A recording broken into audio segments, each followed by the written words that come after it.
Ok, rapide vidéo pour vous montrer comment nettoyer votre base de données. Alors quand je dis nettoyer votre base de données, c'est au-delà de vérifier si vos adresses mail sont délivrables ou non, c'est vraiment nettoyer les données que vous avez directement dans votre base. Ici, j'ai pris l'exemple du company name. On peut voir que sur des noms d'entreprise, j'ai des choses qui vont pas du tout. Typiquement, si vous êtes amené à rédiger un email et que vous utilisez la variable company name, ici, il y aurait ça qui s'afficherait en fonction des personnes à qui vous adressez. Le problème, c'est que ça, on voit clairement que c'est un truc qui a été fait à la va-vite, qui a été automatisé. Pourquoi ?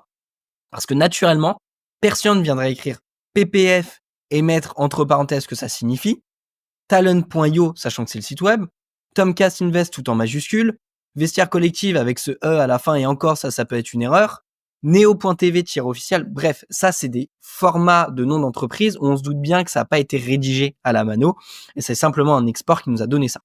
Moi, je vais vous donner une solution via Clay, puis à la fin de cette vidéo, une solution aussi qui va vous permettre de le faire si vous travaillez sur Google Sheet pour justement venir nettoyer ces noms d'entreprise et même plus globalement n'importe quelle colonne de votre fichier CSV via Clay.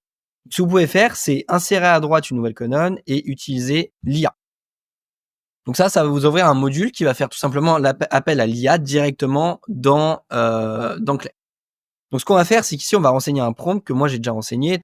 Je veux que tu nettoies ces noms d'entreprise. Je lui donne du coup la case où il y a mes noms d'entreprise, donc company name.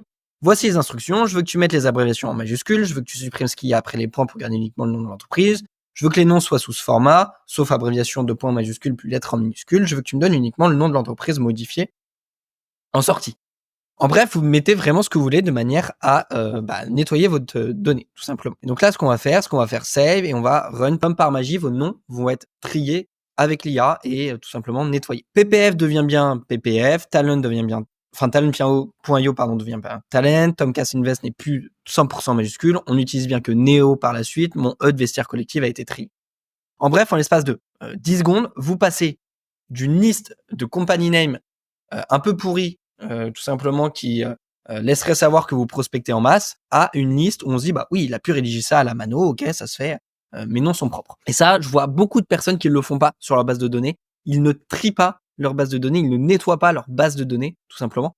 Et ça, c'est tout simplement des petits éléments où quand on reçoit un email de prospection, on se doute bien que ça n'a pas été fait à la mano et donc on n'a pas envie de répondre parce qu'on se doute que c'est un mec qui a juste fait un export et qu'il n'a pas plus travaillé que ça. Voilà, donc c'est une toute petite technique, mais franchement, faites-le. Et donc, pour ceux qui travaillent sur Google Sheet et qui veulent pas travailler avec Clay, vous pouvez directement sur Google Sheet télécharger l'extension ChatGPT for Sheet qui vous permet du coup de directement introduire ChatGPT et le modèle de ChatGPT que vous voulez dans Google Sheet, lui donner le prompt comme j'ai fait là et dérouler sur l'ensemble des lignes de votre base de données, sur l'ensemble des colonnes que vous voulez traiter.